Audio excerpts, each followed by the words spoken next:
Let's focus on Pakistan's political instability for a minute. It's been labeled by many as the most dangerous country on earth. One of our recent speakers said that, due to an unstable government and the fact that they possess nuclear weapons. Right. And would you agree that they're the most dangerous country on earth? You know, Pakistan, they have enormous challenges ahead of them. One of the things that I took as some comfort, I think, as an observer of Pakistan, not a Pakistani, they have to make their own choices, was that last year they did have an election, and for the very first time in Pakistan's history, 60 years, one parliament finished its business. They had an election. New parliament came completely peacefully without any military intervention. And I know that probably seems like a small thing to our viewers, but actually for Pakistan it's a very big thing. Mm-hmm. And if you see what's happening there now, large demonstrations in the streets, but people keep coming back and back and back to the fact that this parliament was elected. And I think that's some way forward for them.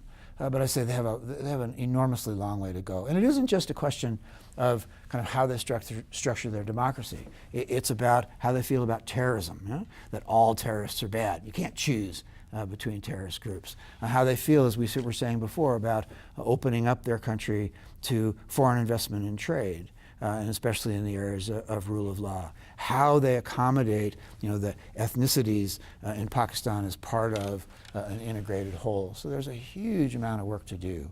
It's a very, very challenging place, but something I'm sure that all of us, will be thinking about for a long time to come.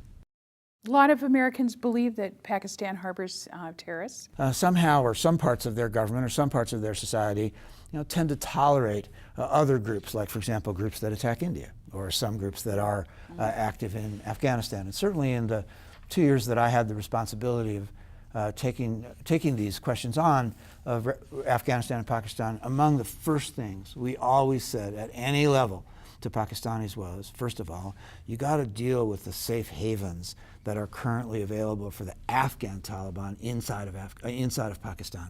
Is that if you're a sovereign country, you got to control your own territory. And it doesn't help us when we're fighting in Afghanistan to have these safe havens. That's the first thing. Second, we also said, look, you know, you've got the opportunity to have a new kind of relationship with India. And so why let people who are trying to bash Indians set your foreign policy for you? You know, if you want to have a better relationship with India, excellent, but you got to get on top of those organizations that are trying to tear that apart. Now the news here over the past couple of months is that the Pakistanis have now launched a very large military operation in their northwest frontier to try to clean out some of these groups. And from what I can tell, and again, I'm just on the outside now, but from what I can tell, they're not discriminating. They're against terrorism. And I hope that that is something that the Pakistani population I know wants, but also the government will recognize that the time has come. Terrorism is terrorism. If you're going to fight them all, and be part of the international effort to just rid ourselves of these kinds of violent extremists. American invasions of both Iraq and Afghanistan seem to have backfired in some instances. What do you think overall we achieved during those? How do you think history is going to treat these? That's a really good question. I have to separate them for you. First, to Iraq. I think the major accomplishment in Iraq is that we got rid of Saddam Hussein. You know, and people forget now what a horrifying dictator he was. And I think the fact that American forces were part of an effort to get rid of Saddam Hussein is something that, for that, history will judge kindly. Not so kindly all the aftermath, not so kindly the way people thought or didn't think about what the aftermath would be after Saddam Hussein. But I think it will be a very important thing over time that Iraqis, as hard as it has been for them, have the chance to make some decisions about their own lives. And we'll see. We don't know what's going to happen now with this fight against ISIS or ISIL, whatever you want to call it. But that's all kind of part of the result of not the American action in Afghanistan only, but of course the inability of the Maliki government to govern.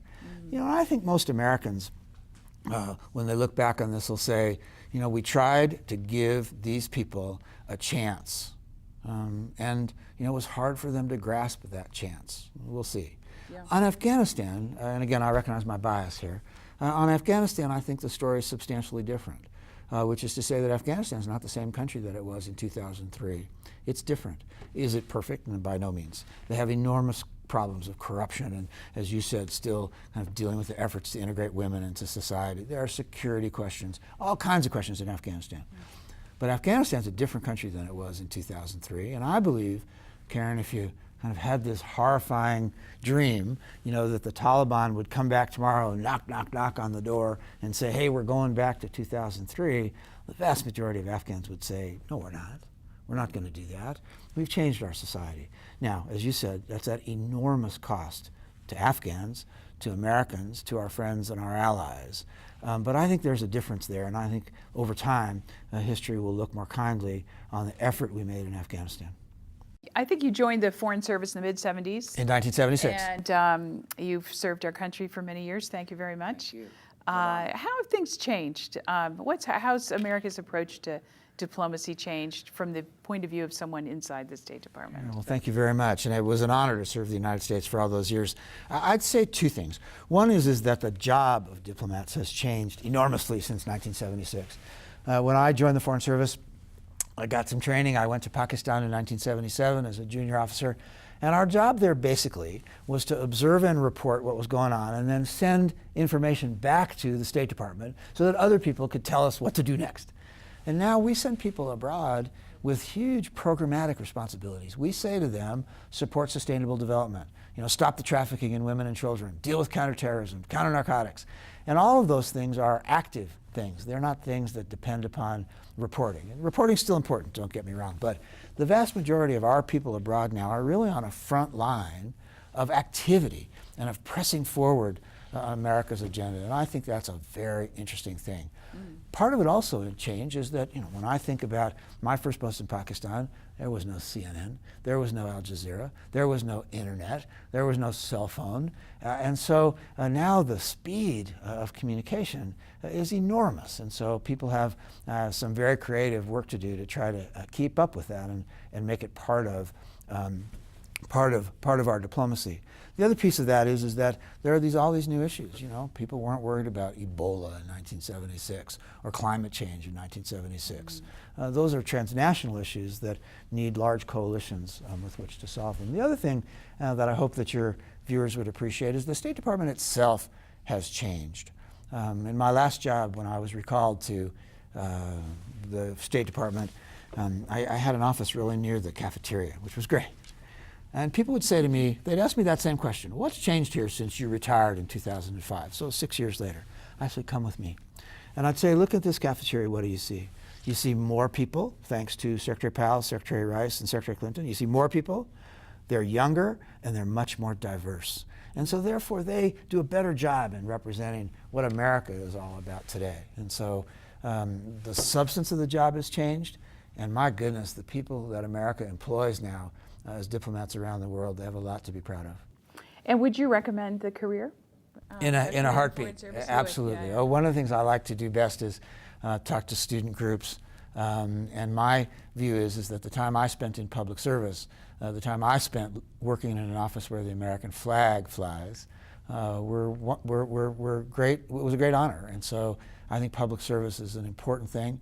I hope many, many, many young people go to it. And being in the Foreign Service is a particular privilege, I think, of public service. Thank you very much for joining us today, Ambassador pleasure. Grossman. Thank you for having me.